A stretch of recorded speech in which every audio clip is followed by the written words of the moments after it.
Om Swastiastu, pemirsa Bali TV dimanapun Anda berada, kembali Bali Post Talk ya, menjumpai Anda tentu saja bersama saya Nyoman Winata, Redaktur Pelaksana Harian Bali Post. Kali ini saya akan mewawancarai Guru Besar Kebijakan Publik Universitas Ngurah Rai Denpasar, Ibu Profesor Dr. Niputu Tirka Widanti. Berkaitan dengan apa? Berkaitan dengan bagaimana perempuan Bali, kesetaraan gender di Bali seperti apa. Kita sapa dulu narasumber kita, Prof. Putu Tirka Widanti. Om Swastiastu, Prof. Om Swastiastu. Prof. Gatot kena. Ini agak ini sedikit. Apa tuh ya? Tapi Prof jadi guru besarnya sudah dikukuhkan kapan, Prof? Pengukuhannya pada tanggal 28 Desember kemarin, minggu lalu ya. TMT-nya 1 Oktober 2023. Tapi pengukuhannya baru kemarin ya? Jadi masih jadi ya fresh from the oven. Guru besar. Di Ngurah Rai ada berapa guru besar hingga hari ini? Kami ada dua guru besar ya. Dan dua-duanya perempuan? Dua-duanya kebetulan perempuan. Luar biasa. Begitu, ya. Jadi tepat kita bisa tentang kesetaraan gender di Bali, bidang pendidikan dan lain sebagainya. Kalau Prof melihatnya gimana, Prof? Kesetaraan gender di Bali hari ini? Hari ini ya. Sudah lebih baikkah atau masih ada ketimpangan, Prof? Ya, kalau ketimpangan, kita tidak mau membicarakan masalah ketimpangan ya. Saya positif saja ya, selalu mengarah ke hal yang lebih baik, lebih positif. Dan setiap saat sudah berubah ke arah yang positif. Berubah ke arah yang lebih baik, katakanlah, lebih seimbang gitu ya, Prof? Lebih seimbang. Keseimbangan. Mungkin ada indikator-indikator yang bisa kita ajukan sebagai, oh kita sudah lebih baik sekarang kesetaraan. Lebih menemukan sistem pengertian, karena ya di Universitas Ngurah Rai contohnya ya, 2 guru besar, keduanya perempuan, seperti itu ya. Jadi ini artinya bahwa ketimpangan gender khususnya di Universitas Ngurah Rai sudah selesai, sudah tidak perlu diperdebatkan lagi lah ya. Jadi sekarang bagaimana untuk meningkatkan professional development, meningkatkan kualitas sumber daya manusia. Dan juga kalau saya bicara mengenai Bali, bagaimana ini tertular di semua di masyarakat Bali. Nah, ada yang mengatakan kalau masyarakat Bali ketimpangan gender itu ditunjukkan dengan tradisi adat budaya Bali yang katanya menempatkan laki-laki selalu di atas perempuan. Nah, gimana? Maksudnya gimana? Ya, artinya bahwa lebih utama laki-laki itu misalnya. Sistem bebanjaran misalnya yang diajak sangkep ya laki-laki, perempuan ya hanya sekedar membantu dan segala macam. Nah, apakah tradisi budaya Bali ini sebenarnya melanggengkan ketidakseimbangan kesetaraan gender? Saya tidak fokus di sana, tapi cobalah kita lihat kalau misalnya adat Bali itu kalau pada suatu upacara misalnya upacara atau odalan di sebuah pura, yang memasak siapa? Laki-laki. Kan laki-laki. Yang lawar itu laki-laki. Nah, itu. Jadi ini sudah equality. Jadi sudah bergeser. Yang biasanya yang lebih banyak memasak itu kan ibu-ibu ya, perempuan begitu. Nah, di sini laki-laki. Kemudian ada juga kalau di Bali pemangku itu ya, ada pedanda itu ada istri kan, ada perempuan. Nah, kan selalu harus didampingi ya. Kalau laki-laki ada perempuan. Ya, jadi sebenarnya kalau ditelusuri sebenarnya tradisi budaya Bali bukan menunjukkan ketidakseimbangan gender, ketidaksetaraan, tapi sebenarnya justru kesetaraan. Yang ada pembagian tugas mungkin. Pembagian tugasnya itu role ya, tugas dan fungsi. Nah, gitu. Jadi sudah semakin. Tapi ada kan mengatakan dulu kalau katakanlah kalau punya anak perempuan gitu, anak perempuan selalu dinomor 2-kan sekolahnya. Kalau ada laki-laki, anak laki-lakinya yang diutamakan, kuliahnya dan segala macam.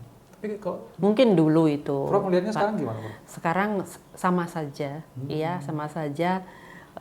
Bahkan di sini saya lihat ya teman-teman juga bagi yang memiliki baik anak perempuan maupun laki-laki ya disekolahkan. Nanti ya yang mana yang fokus, kalau yang laki-lakinya yang fokus, yang perempuannya tidak, ya laki-laki saja yang sampai setinggi langit seperti atau sebaliknya. Jadi sesuai dengan ini ya, artinya sesuai dengan kemampuan anak itu sendiri. Ya, jadi kita tidak bisa tidak bisa kita dikotomi seperti itu. Sudah tidak terlalu keras lagi ya dikotomi anak perempuan dan laki-laki. Ya, harus begini diutamakan yang perempuan, diutamakan yang laki-laki. Ya. Nah, bagaimana dengan kebijakan publik? Artinya ya memang sih kalau kita bidang politik ya sudah ada keterwakilan 30% diwajibkan. Tetapi kan pada faktanya kemudian yang terpilih katakanlah begitu, Prof. Ini kan masih kebanyakan yang laki-laki. Iya, itu butuh waktu lah ya. Artinya butuh waktu karena stimulus pun baru diadakan untuk 30% kuota itu pada tahun mulainya 1999 kalau nggak salah ya. Nah itu, jadi ini juga dipandang sangat positif untuk stimulus para perempuan itu untuk bergerak di dunia politik. Bahwa dunia politik itu bukan tabu lagi seperti itu. Tapi perlu proses ya. Perlu proses lah. Apapun perlu proses juga. Sekarang, dan begitupun juga laki-laki mengerjakan pekerjaan rumah tangga di Bali juga butuh proses.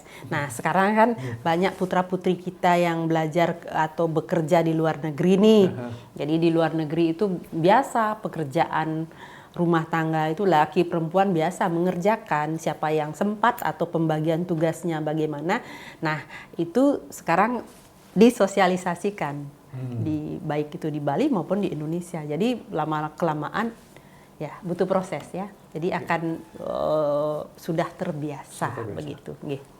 Pembagian tugas ini mungkin perlu lebih spesifik lagi, Prof. Yang pembagian tugas domestik ya di rumah tangga. Yang Prof sampaikan tadi ada perubahan. Apa contohnya, Prof, yang mungkin harus dikerjakan dulu perempuan, sekarang sudah mulai dikerjakan laki-laki, atau yang dulu dikerjakan laki-laki, sekarang dikerjakan perempuan?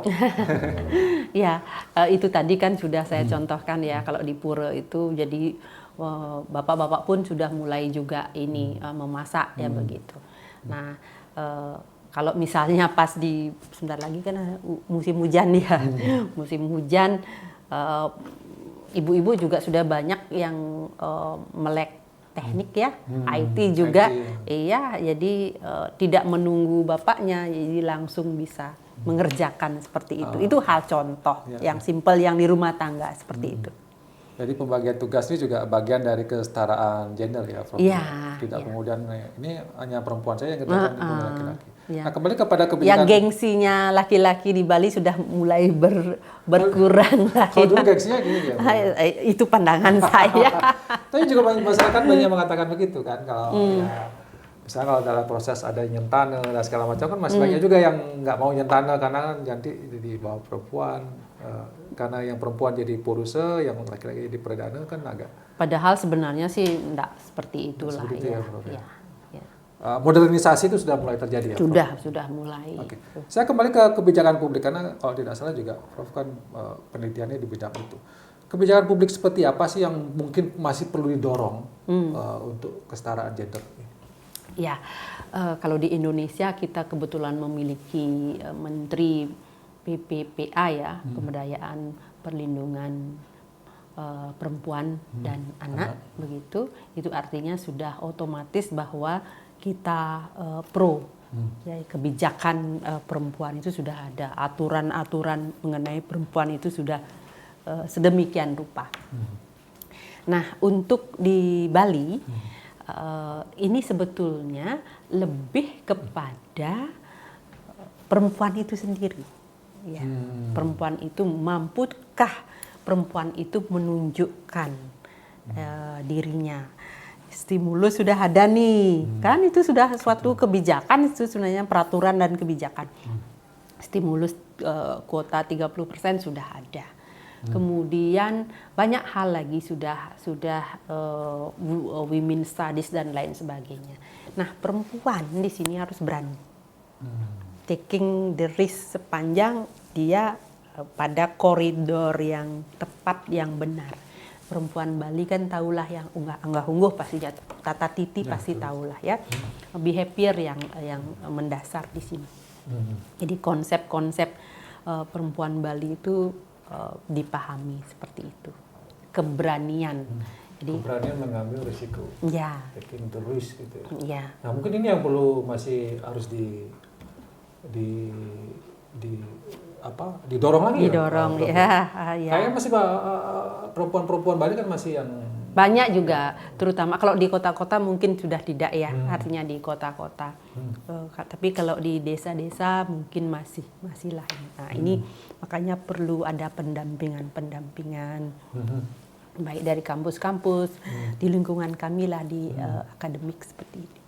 Ada pendampingan kepada perempuan-perempuan Bali agar mereka berani mengambil risiko. Ya, kan sudah banyak ada LBH seperti itu ya, ada teman-teman saya juga yang banyak di LBH untuk pendampingan perempuan sehingga mereka itu berani untuk mengutarakan pendapatnya. Sebagai closing statement dari Prof tentang kesetaraan gender, kemudian tadi walaupun Prof sudah menyinggung ya tentang perempuan Bali ini harus berani mengambil risiko gitu ya, tapi perlu pendampingan karena proses itu perlu waktu. Nah, mungkin ada yang mau Prof sampaikan ke masyarakat, terutama perempuan-perempuan Bali dan juga kepada stakeholder pemerintah, apa yang mesti dilakukan untuk agar kesetaraan gender dan bagaimana perempuan Bali ini bisa mengambil peran yang lebih besar lagi. Ya, selaku perempuan Bali, kita sudah punya segalanya sebetulnya di Bali, sudah punya. Kalau dari pemerintah sudah ada aturan, sudah ada kebijakan. Kalau dari adat budaya sudah ada tata titi, ya seperti itu. Nah, tinggal sekarang kita bagaimana melaksanakan